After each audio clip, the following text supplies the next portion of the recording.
pemirsa konten media baru Sulawesi Selatan. Ya, di konten obrolan tanpa pagar kami sekarang berkunjung ke kantor Basarnas. Seperti kita ketahui, Basarnas adalah bagian prasarana nasional. Mari kita naik ke lantai 10. Baik. Okay, let's go.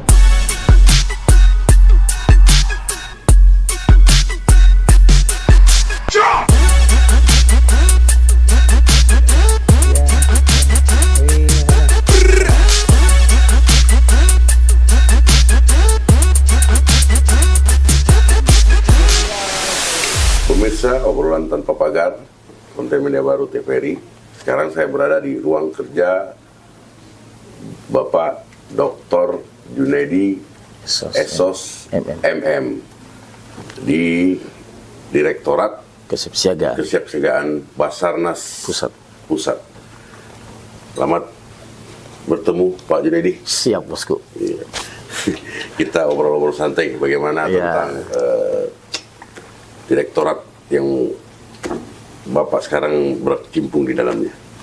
Ya. Jadi Direktorat Kesiapsiagaan ini salah satu direktorat di bawah nama Basarnas Pusat.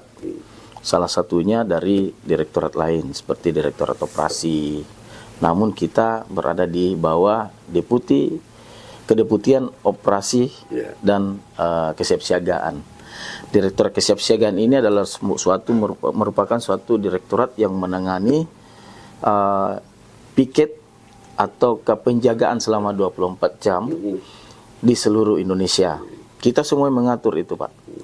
Kemudian di Direktorat Kesiapsiagaan ini juga mengatur sistem latihan. Latihan secara internal, peregu, perorangan, atau latihan secara internasional. Semua kita mengatur di sini. Nah, Direktorat Kesiapsiagaan ini juga adalah merupakan suatu alur organisasi kita yang tentunya memberikan manfaat besar untuk Basarnas Pusat karena menangani semua yang terkait masalah penjadwalan piket atau penjadwalan situasional pelaksanaan siaga SAR. Ya. Siaga SAR itu tentunya terbagi atas dua siaga SAR khusus dan siaga SAR rutin. Siaga SAR khusus ini yang dikhususkan pada saat melakukan siaga Lebaran, siaga Nataru, siaga SAR khusus lainnya. Siaga SAR khusus lainnya ini begitu ada pejabat yang datang di suatu daerah, misalkan di Denpasar atau di Makassar, kedatangan presiden, kedatangan menteri yang harus dijaga karena melakukan penyeberangan dari suatu tempat A ke tempat B. Itu Basarnas berperan penting dan berperan secara keseluruhan untuk keselamatan pejabat yang dimaksud. Kalau Bapak Gubernur atau pemerintah daerah yang meminta kami untuk melakukan siaga SAR khusus. Contoh misalkan di Mandalika juga. Mandalika itu kan semua orang-orang asing yang ada di sana ya Pak. Orang-orang asing ini sangat penting adanya untuk kita jaga. Ya, di Mandalika itu banyak negara yang datang untuk melihat, melaksanakan pertandingan motor ya, melaksanakan motor dan pertandingan balap motor gitu ya. Ya, yang sangat berisiko tinggi ya, berisiko tinggi terkait masalah orang yang melaksanakan pertandingan itu, kemudian orang yang menonton juga berisiko tinggi. Ya, sehingga perlu dilaksanakan siaga SAR khusus. Nah, yang berperan penting di sini adalah Basarnas. Yang menjaga keamanan, menjaga keselamatan orang-orang yang datang. Nah, itu salah satu contoh yang sangat-sangat konkret untuk pelaksanaan. Selain itu banyak lagi ya. Contoh Aqua Baik. Aqua Baik yang dilaksanakan di Sumatera Utara, Medan ya. Itu juga orang luar yang datang ke negara kita yang kita harus jaga. Dan itu juga termasuk namanya siaga SAR khusus lainnya gitu. Dan untuk siaga SAR khusus memang di internal kita di Indonesia ada SAR khusus Lebaran, siaga SAR khusus Lebaran, siaga SAR khusus Nataru atau Natal dan Tahun Baru. Itu juga sangat perang penting kita apabila terkait masalah mudik Lebaran, terkait masalah mudik Natal dan Tahun Baru, semuanya kita sangat berperang di situ.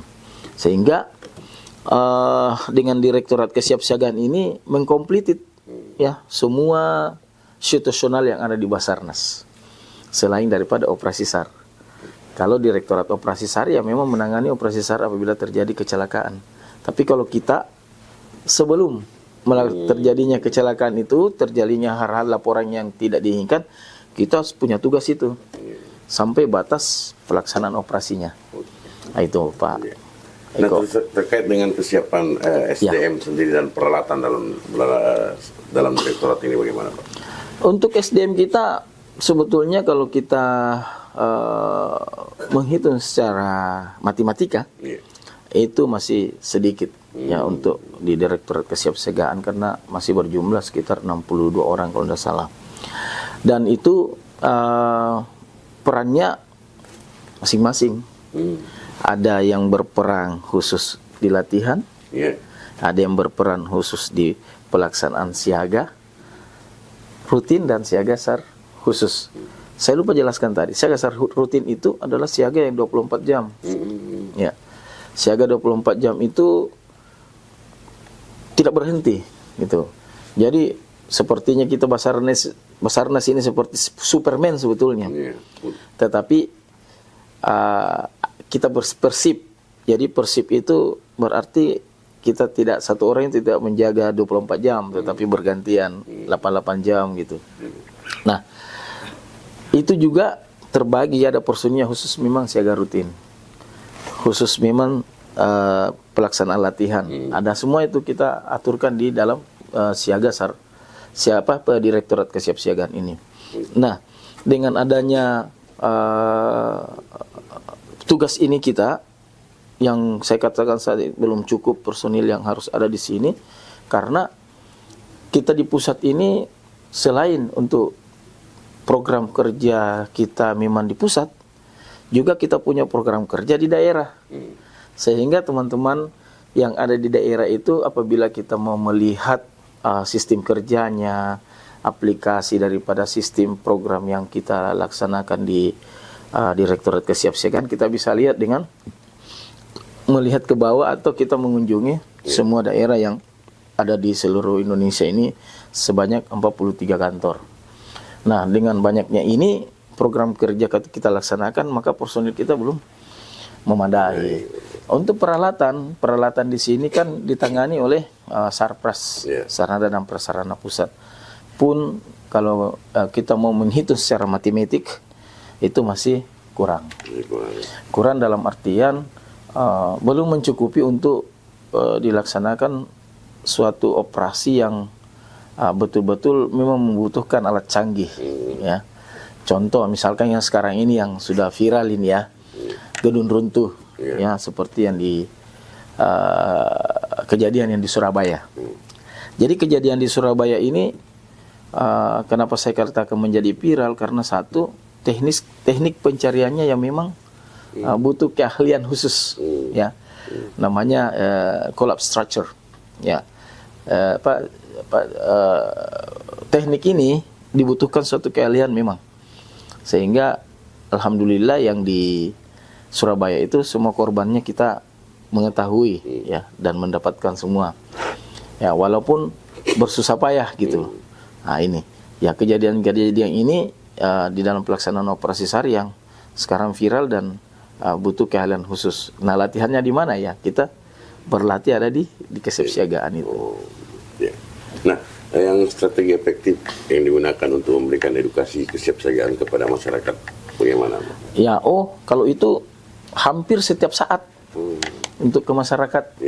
Kenapa hampir setiap saat? Karena kita ketahui Basarnas itu memiliki 43 kantor, dan di setiap kantor itu memang memiliki suatu program yang khusus untuk mensosialisasikan atau memasyarakatkan SAR. Memasarkan SAR itu kenapa saya katakan hampir tiap hari, karena satu, pakaiannya kita memang sudah di belakang di sini, anak-anak kita mau kemana pakainya Basarnas. Begitu ada masyarakat yang melihat, wah ini orang SAR ini. Mesti kita harus tanya-tanya ini sebetulnya. Karena kenapa mesti bertanya? Memang muncul di kepalanya orang-orang ini kalau dia Basarnas pasti bertanya. Kenapa masih bertanya? Karena kejadian yang banyak yang dilaksanakan oleh Basarnas dan sudah ya seperti Bapak kan media TVRI, Sulsel yang begitu hampir setiap saat juga untuk membuka itu Basarnas itu apa, sehingga masyarakat pasti bertanya. Pasti bertanya, itu salah satunya. Tulisan aja dia lihat, masyarakat pasti bertanya.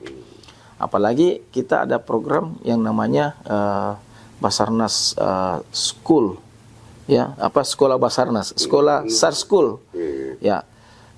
Ini juga semuanya diberikan kepada anak-anak SD, SMP, ilmu-ilmu pada saat terjadi gempa apa yang anak-anak semua lakukan. Nah, itu juga salah satu memasyarakatkan SAR. Itu juga salah satu untuk mensiagakan SAR. Apakah mensiagakan SAR di orang tuanya dulu atau anaknya dulu baru menyampaikan ke orang tuanya, wih kalau kita jadi gempa seperti ini harus kita seperti ini yang kita lakukan Bapak, Ibu, begitu. Itu yang menjadi, jadi ada salah satu program yang SAR Go to School. Itu salah satu memasyarakatkan SAR dalam pelaksanaan kegiatan Direktorat Kesiapsiagaan. Nah, yang terakhir Pak, apa harapan Direktorat Bapak ini terhadap generasi muda yang ingin terjun di dunia SAR?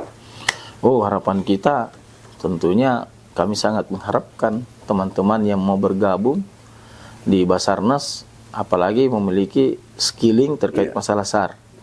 Karena kesiapsiagaan ini masih banyak kita butuhkan. Dibutuhkan dalam segi penjagaan, dari segi siaga, kemudian dari segi latihan, kita juga masih sangat butuh personil untuk bagaimana membina Basarnas sendiri dan membina masyarakat yang tentunya sekarang ini viral. SAR itu harus diketahui oleh seluruh orang, seluruh masyarakat, oleh seluruh pemuda, oleh seluruh orang tua dan anak-anak. Karena situasi dan kondisi kecelakaan itu gempa kah, bencana kah, situasional itu kita tidak mengerti.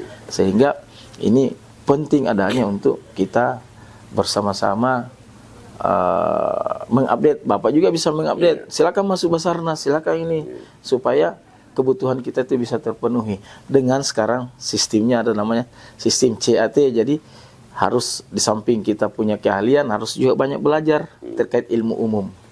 Nah, itu Pak. Terima kasih. Itu. Baik, terima kasih sudah bersama-sama kami bincang-bincang santai di ruang kerja Bapak ini. Kami jauh-jauh ke sini memang sengaja untuk menemui Bapak. Luar biasa Pak Eko. Untuk melepas kangen ya. Bapak yang pernah bekerja di Sulawesi Selatan. Ya. Terima kasih Pak. Ya. Terima kasih Pak. Ya. Pak Eko.